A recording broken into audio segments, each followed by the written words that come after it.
RLCS Overtime, your one-stop shop for all things Rocket League, eSports, and RLCS. I'm your host, Wavepunk. Joining me, Gibbs, James. Guys, this tune is bumping. I love this song. That's a pretty sweet intro. Whoever made it, pay him more. Sonics, thank you.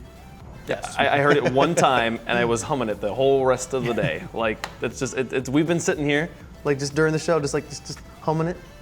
We've seen a lot of stuff before the shows. too much stuff. Yeah. We do get into a lot. We've got a great show in store for you today here. We're going to recap North America and Europe. We're going to talk to Snasky later on in the show, and then Gibbs has got a nice trivia segment for you. It's going to be so much fun. But North America, let's get into the action. It was an exciting weekend here for North America and for Europe. But starting off the day, Genesis versus Atelier. Both these teams looking for their first win. Yeah, we saw G2 plus Energy both have bye weeks, and Genesis came out on top of that game one, kind of stole it. There was an own goal, plus they only had 4 shots to 10, but they still got the first win, and you're thinking maybe they're back. Yeah, it was actually a pretty rough start for Sizz, who later on went on to be the player of the week, but it started off with an own goal from him, but Atelier just bounced back. That play from Matt where he jumped off the wall was absolutely nuts. Atelier, right now, they're tied for that, 4 or 3 through 7 spot or something crazy. Yeah. But their offense is amazing. Right now, they are the best offense in the league statistically, averaging 2.5 goals per game. And plus, they only gave Genesis 5 shots, was the most shots that they actually got in a game, which is not a lot at all when you see a lot of teams putting up like 9 to 10 shots a game. So the defense, too, was phenomenal. Plus, Sizz, he scored the game winner in Game 2. He actually scored both goals in Game 2 and the game winner in Game 4. The pressure from them was really, really good. And Sizz, he came up clutch. Like, we've been giving him some trash talk here or there saying, I don't know if I can trust him. But he showed up big, and he closed out goals. Yeah, and Turtle's also a big scorer, too. But Matt, this past week, he was averaging 1.75 assists per game. That's a full assist more than anyone else in North America for this week of league play. So on all cylinders, the Atelier offense was just firing. Oh, there was one play at least with Matt and Turtle where I was more impressed with the assist from Matt, the pass from Matt, than I was from the shot from Turtle. Like, because the pass was so excellent, the shot was super easy. He was up in front of the net, like tipped it away from the defender coming off the backboard. Amazing play from Atelier, and this was their only match of the day. They are now tied 1-2 with 3 other teams in league play, one of which being Genesis, who they now hold the head-to-head tiebreaker over. So what does this mean for Atelier looking forward into the rest of the season? Well, week 1, of course, they played G2 and, of course, Energy. They played them both pretty tight, and so a lot of people think they might be our 4th best team right now, and they have to keep their heads up. They haven't played Set to Destroy still, so and everyone that's has looking been like them, that looks like a free win right now. So they should be pretty confident going forward. Yeah, it really Atelier, like we're saying, in terms of the strength of the rest of their schedule, they've got a little bit easier route than a lot of the other teams. So they're a good candidate for one of those top 4 teams. And we'll see. The big test will be how they face off against Selfless, but we'll get to them later. Genesis continued on playing as they went up against Set to Destroy, who have had a very rough beginning to the RLCS here. They are now opening up at 0-4 as they dropped this one 3-0 to Genesis. Yeah, this one was kind of ugly. It was kind of just Genesis controlling the play again. Set to Destroy sits back just a little bit too much, and against these really good teams in North America, you really can't do that because they don't get enough scoring chances to provide goals for. We saw it multiple times where they just left 2 players in net and just gave up all that space, and you just can't keep giving people all that space to work with. And really, Lemon Puppy, I believe, was the only player to even get a single goal for them, or maybe it was a pretty rough week for them offensively. And again, they were the only team. Oh no, Halcyon. Yeah, he scored 1 in game 1. But they're the only team in either North America or Europe that failed to get a single game win this week in league play. But the games were close at least. It was 2-1. We had some long overtimes right here with 2 minutes and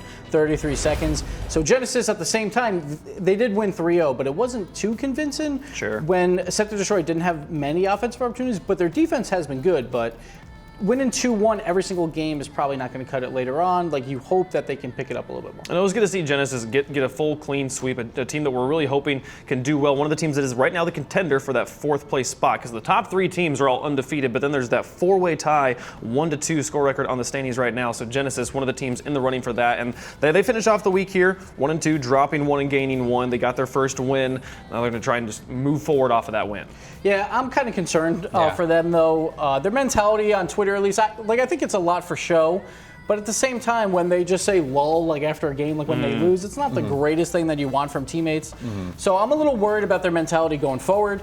We'll see, though. All these players that are on Genesis, they have all never been on a solid roster. They have always been team hopping. And then Chrome, if you remember, there was a big fiasco with Chrome when he was on Revival last season where he played all season long, but then came playoff time and there was a scuffle within the team, and they ended up starting Prem, their sub, in playoffs instead of Chrome, who was arguably a way better player, and they did not perform in that playoff game. And then Insolences again being on Mocket, then Take 3, Classics being on Onslaught, and then Genesis. Yeah. So all of these players just kind of hopping around, and you can tell there's a little bit of conflict in that team. Yeah, this is one of those teams where it's very, very. They all know how to play. They are all very, very skilled individual players, but it's almost a leftover story. Yeah, it's a chemistry thing. Yeah, exactly. So Genesis, they get the win here. They're going to look to improve on that next week. But moving on, it was Take 3 who was the next one to take on Set to Destroy. Set to Destroy, just such a rough week here as they dropped another series 3-0. Yeah, they went 0-6. They only scored 1 goal this entire series. They at least got it in game 1, so they didn't keep us waiting. And again, it was Lemon Puppy. Yeah, Lemon Puppy has been the offense for Set to Destroy. But again, that's not a lot of offense to even speak of. Again, only 2 game wins so far, still sitting at 0-4 in terms of series. Set to Destroy, we're just getting to that point. Will they get a series win? Yeah. It seems like there's no chance that they'll be able to get into the top 6, which is what's required to make it to the next step of the RLCS.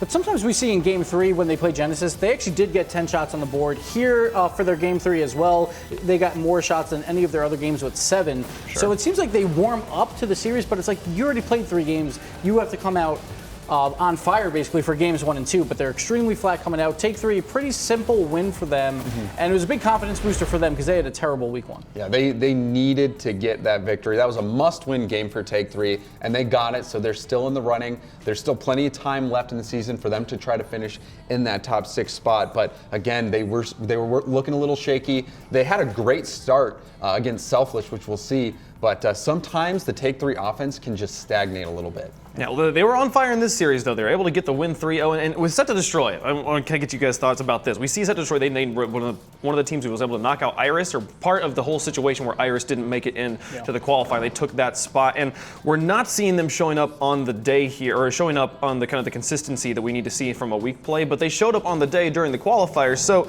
if they're able to get that 6th place spot and make it into the playoffs, do you see that maybe on the day we could see them making it all the way to land? I think it's actually worse for them because then it's a longer series, and I feel like it was a little fluky. Like the one series that we saw in the qualifiers, they play a lot of defense. They had some team pinches that you can't rely on, and that's how they scored their goals, and they won the series with only 5 goals, I believe. So I think it was a little fluky that they did make it here. It seems like they are a little bit outclassed. They're 0-4 right now. They basically need at least 2 wins, maybe even 3 to make it in, so it's not looking good for them. And during qualifiers, players arguably feel more pressure in the qualifiers than once you make it into league play. You feel a little bit relaxed, you play more relaxed, and a team like Set to Destroy, who's super defensive and relies purely on counterattack, that actually helps them out when a team is way more nervous, because then they don't attack as much and they just play a different kind of game. But once you make it to league play and teams start playing a little more comfortable, then we just see it. Set to Destroy is outpaced. Yeah.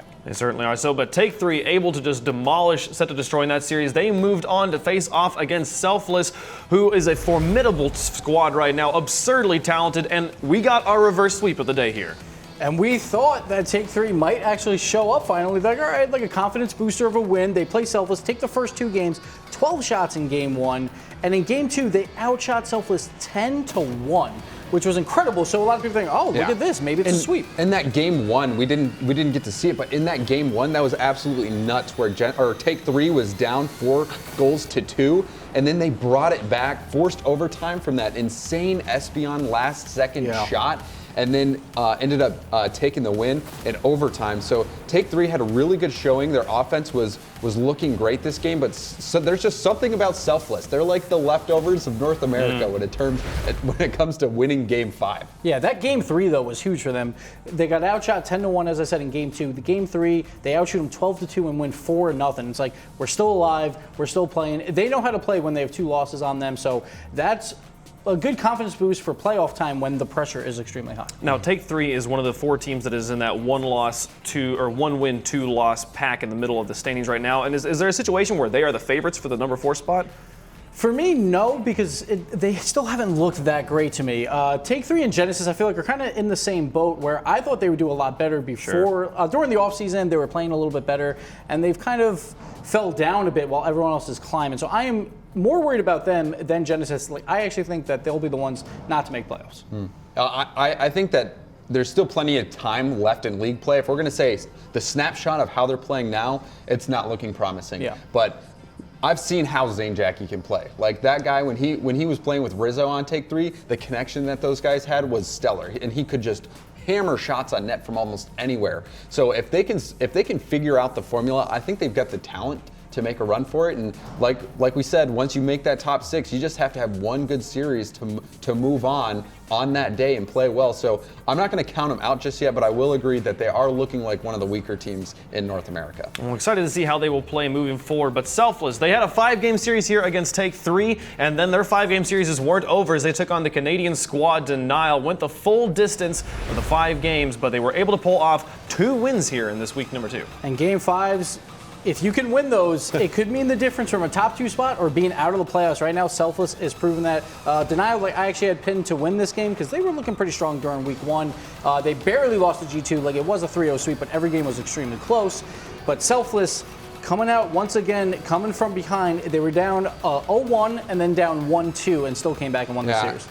And Dapper and Miho was nuts this week. Some of the shots that he pulled off were absolutely mind-blowing, and I'm sure we're going to see them in the top 5. But those 2 guys, Dapper and Miho, they have so much offensive pressure and just so much raw skill that a lot of times teams just can't handle it. Yeah, no, we saw the casters were calling this out a lot during their series, that they tightened up their rotations to where Timmy was always in the back, and he just freed up Miho and Dapper to do so much in the front. And it's brilliant to see that Selfless is just so much on fire right now at the beginning of the season. Oh yeah, we saw Miho plus Dapper both have some solo plays that really helps, because if you can get that one goal, because we've seen a lot of games go 2-1. Play. So yeah, that Dapper goal, then the Miho off the backboard, plays like that will get you wins here.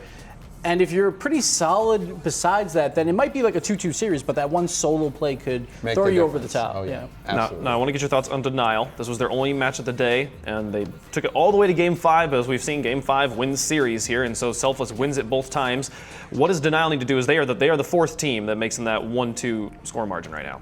I like what they're doing right now. I don't think they have to change much. They probably could have won that series, and I think they know that, so just keep playing how they're playing, and I think they'll be fine. Yeah, a little bit more contribution from Sad Jr., I think. I think he's been relatively quiet so far for Denial, at least this week. He did rock the Enzo or Endo? Which Endo, yes. Endo. Yeah, it looked beautiful. That looked good. His look game was on point. But there is one problem. I have to say, Corrupted G, his car just looks abysmal. It looks like a bucket of toxic waste. Yes, it's just pure green. Pirate hat? Yes, too? and the green heat wave. Oh. Yeah. All the green stuff. So We can take a look at the standings for North America as they stand after 2 weeks of league play here. It is Selfless just crowning the top there. 3 undefeated teams right now in North America.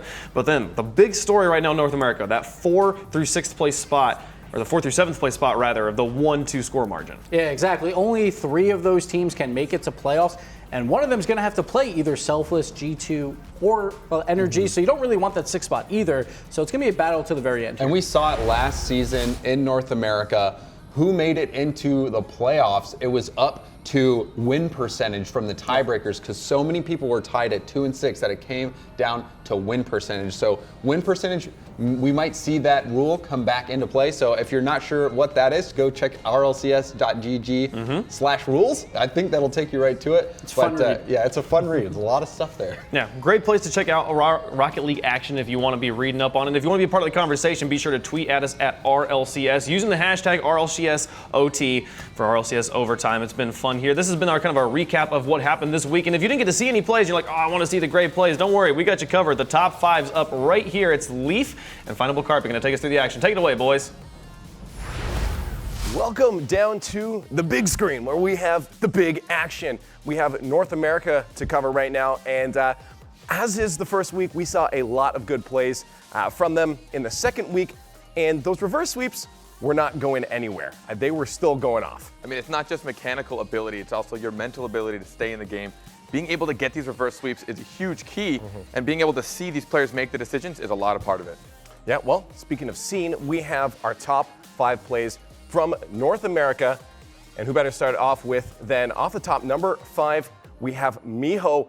This guy was going off. I mean, we talk about duos. It's been stories of duos, and him and Dapper have it going off. To start us off in this top number 5 here, a team play between Miho and Dapper. Miho, beautiful pass off the wall out to Dapper, and instead of rotating back, like you would expect to have a third come in, Miho recognizes the opportunity, slams that to the bottom corner. And a player we've talked about that might lack some confidence, Espion. Here is the moment he really needed to shine. As they said earlier on the desk, they were down 4-2 in this series. They took this game, and Espion taking that time to make his decision is what got him this goal. He knew that Selfless was in a bad position. The defender, Dapper, in net facing the wrong direction. So instead of panicking, knowing it was going to drop, he waits for it, makes Dapper make the hesitation, and takes the shot. Trust from Vince there. And speaking of trust, Matt comes in at our number 3 spot in this top 5, forcing the defenders into an awkward spot here, jumping off the wall with a soft touch. He forces that last defender across and then body slams his face down into the net. It wasn't generally the most pretty thing, but it was effective nonetheless. Speaking of effective as well, the entire Selfless crew makes it up here, plenty on the top 5. And Dapper, we talk about his 1v1 abilities. Here he is coming in at number 2 with utter control of his car. He gets one of the prettiest, calmest traps of the ball right here, brings it straight onto the ground, and then makes 2 pro players look completely silly, deer in the headlights. I mean, just watching the control he has of this ball, it wasn't a terrible touch from a defender, but the trap immediately sucking one in and then immediately making Zane Jackie, who we know is a great player, look like he has no idea what he's doing. I gotta say, one of the dirtiest dangles I have ever seen, but we're gonna go to the opposite end of the spectrum and finish it off with the Miho sandwich, the 5th and the 1st place spot. This was one of the cleanest double taps I've seen. Again, this team working together so well, the communication, look at the spread out on the field. They have every facet of this pitch covered, but a missed touch from Timmy allows the opponents to set that out beautifully for Miho. And look at this control. That was confidence getting that second touch. Absolutely no hesitation in him, just moving his car around, maneuvering, and the air roll at the very end to get the perfect touch towards the net. Can we mention that was also part of that reverse sweep against Take 3? This team, Selfless, is just going off, and I honestly can't wait to see more from them. I expect to see one of the 3 at least in our next top 5 from NA when we recap next week, but man, those are just incredible. I love these high-octane plays. I mean, you really can't beat it. These players thinking on the fly, and the fact that we've seen so many Game 5s too, these players must be mentally drained by the end of it, and they're still giving us these high, just skilled plays to be able to showcase to you guys. But that was it for North America, so we're gonna head that one right back over to the desk.